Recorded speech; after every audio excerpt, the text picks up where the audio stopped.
కేంద్ర ప్రభుత్వం తెలంగాణకు గుడ్ న్యూస్ చెప్పింది. కేంద్ర బడ్జెట్లో తెలంగాణకు రైల్వే ప్రాజెక్టులు నిధుల కేటాయింపులను రైల్వే శాఖ మంత్రి అశ్విన్ వైష్ణవ్ తాజాగా ప్రకటించారు. 5,454 కోట్ల నిధులు తెలంగాణ రైల్వే ప్రాజెక్టులకు కేటాయించినట్లుగా తెలిపారు. త్వరలోనే బుల్లెట్ ట్రైన్కు హైదరాబాద్ హబ్గా మారుతుందన్నారు. హై స్పీడ్ రైలు కారిడార్ అందుబాటులోకి వస్తే హైదరాబాద్ నుంచి బెంగళూరుకు 2 గంటల్లోనే వెళ్లొచ్చునని కేంద్ర రైల్వే శాఖ మంత్రి అశ్విని వైష్ణవ్ తెలిపారు. ఈ హై స్పీడ్ రైళ్లు తెలంగాణ, ఏపీకి గేమ్ చేంజర్ గా మారుతాయని వెల్లడించారు.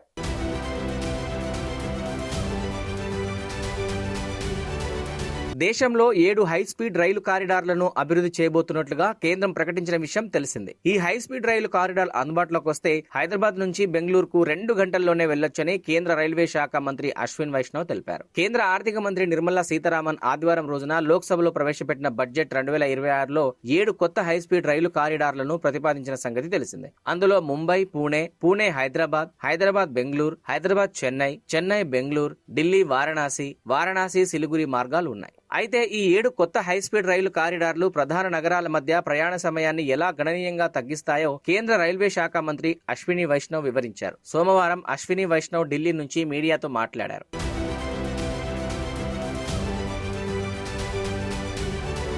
హై స్పీడ్ రైలు కారిడార్ అందుబాటులోకి వచ్చిన తర్వాత చెన్నై నుండి బెంగళూరుకు కేవలం 1 గంట 13 నిమిషాల్లో, వారణాసి నుంచి సిలిగురికి 2 గంటల 55 నిమిషాల్లో ప్రయాణం సాధ్యమవుతుందని తెలిపారు. బెంగళూరు హైదరాబాద్ ప్రయాణం 2 గంటలు పడుతుందని, చెన్నై హైదరాబాద్ ప్రయాణం 2 గంటల 55 నిమిషాలు పడుతుందని అన్నారు. ముంబై పూణే ప్రయాణం కేవలం 48 నిమిషాలు, అంటే 1 గంట కంటే తక్కువ సమయం పడుతుందని చెప్పారు. పూణే నుంచి హైదరాబాద్ ప్రయాణం కేవలం 1 గంట 55 నిమిషాలు పడుతుందని తెలిపారు.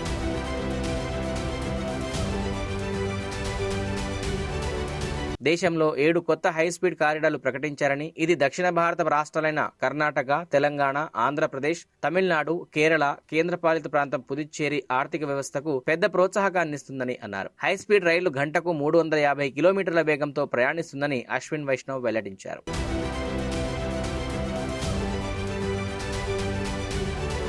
2026-27 సంవత్సరానికి తెలంగాణలో రైల్వే మౌలిక సదుపాయాలు, భద్రతా ప్రాజెక్టుల కోసం రికార్డు స్థాయిలో 5,454 కోట్లను కేటాయించినట్టు కూడా ఆయన తెలిపారు. ఇది 2009 నుంచి 14 మధ్య ఉమ్మడి ఆంధ్రప్రదేశ్ కు కేటాయించిన సగటు వార్షిక ఆదాయం 886 కోట్లతో పోలిస్తే దాదాపు 6 రెట్లు ఎక్కువ అని చెప్పారు. తెలంగాణలో ప్రస్తుతం 47,984 కోట్ల విలువైన రైల్వే మౌలిక సదుపాయాల ప్రాజెక్టులు నిర్మాణంలో ఉన్నాయని తెలిపారు. రాష్ట్ర రైల్వే నెట్వర్క్ 100% విద్యుదీకరణను సాధించిందని కూడా చెప్పారు.